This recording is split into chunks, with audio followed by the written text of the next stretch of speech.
ai khi anh chlat đấy dân chơi từ pi ti sang pi dân chơi muối ọt muối tao ឆ្លាតក៏បាលឯងទៅអញđangរយជើងនេះមិនអាជីវិតពេលមកទឹកដីពេញជំរៃមិនចា wow chỉ biết anh nằm pin rồi chỉ biết pin pin bắt đôi à nó sai mơ cô mơ bơi mong buồn mong pram mình nghiệt chỗ đây cho hơi ចៃមកនៅដីពេញជប់ឡែដេកមកបានចុះ anh nghe đây tê anh bằng mình anh khai mà anh đi ហើយញ៉ាំដេកបើកភ្នែកយប់ទោះភ្លឺឲ្យឃើញគេ anh chầm vua bánh cộ ពេលធ្វើការលើប្រាក់ខែមិនចា bạc khai nó 30 ngày này anh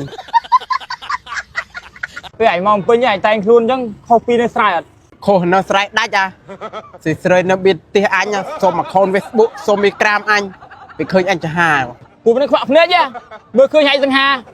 ពូសម្រាប់កែវភ្នែកអញវិញមើលឃើញឯងដូចធុងស្នាមមុខទីអញអញ្ចឹង mình hãy biết bánh hà hơi hãy chắp tàu rô pet mình hơi tao ទៅស្ងាត់ល្អតាស់លើកដាច់មកបេនលេង lực đạch ở hành ơi anh tên chư chết chư mình tô phóng và rồi màu tia ចេះពួកឯងលេងសាក់ផលបងគ្លីសឲ្យលើកង់មុខរត់លើ anh tên khôn pin nè hành chơi sở hạp nè tàu rô sẽ đợi niệm mùi ra អូរត់ត្រីដឹកតូឡើងអាលួយយកទៅឲ្យគេគេមិនយកផងតូឡើងកាចាស់ហ្នឹង cho mình ta sợ ra ជុំទៅតាមើលតែចង់ពួកឲ្យជីមតងទៅមកបាទដល់ពាក់កណ្ដាលផ្លូវជុំសិនបាត់ហើយ chứ mình tô có ba ở hành anh tập liệp lê manh manh vậy nè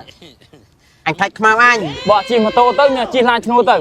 anh này nguồn mê nè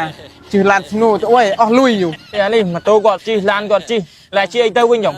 ai ót bằng thmây thì nó mụ ở nơi kia anh thằng nữa mà hay này tự đo srộp đôi chôm mấy đai thôm đi tê mò bắt anh tích ma để anh rồi ngay ở việt đang này nè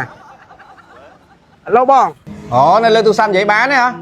Anh sao mà lán bọc anh mua vậy thế? thì pung ta cái chọc năm xạ tao ơi Hãy tới lưng na cả chú đây. Cha màu lươn ạ. tí tít đó rồi bạt to tao vinh à nó anh man tê về khen bao ơi Ok, សម្រាប់បងប្អូនដែលចង់កាត់សក់មិនថាព្រមថាស្រីទេកុំភ្លេចមកឡើងមកឡើងមានសេវាកម្មកាត់សក់ទៀតបាទហើយសម្រាប់បងប្អូនស្រីដែលចង់សាក់ eyeliner លើភ្នែកកែងចាំសាក់ចាំលំបោមាត់បាទមកឡើងមកគឺមានសេវាកម្មជូនតែម្ដងថាធានាថាទឹកថ្នាំល្អ discount ជូន 20% ហើយសម្រាប់បងប្អូនប្រុសៗចង់ថែមសាក់កែសាក់ចាក់សាក់មកបាទកន្លែងនេះគឺធានាជូនតែម្ដងហើយសម្រាប់ទីតាំងវិញគឺនៅផ្សារស្ទឹងជីចាស់បងប្អូនជិះមកដល់ឃើញក្រាសាំង PT មួយគឺនៅខាងក្រោយក្រាសាំងនឹងតែម្ដងចាំបងប្អូនចង់ដឹងពីទីតាំង អាច scan QR code លេខក្រោមនឹងបានព័ត៌មានបន្ថែមអាចទាក់ទងលេខទូរស័ព្ទ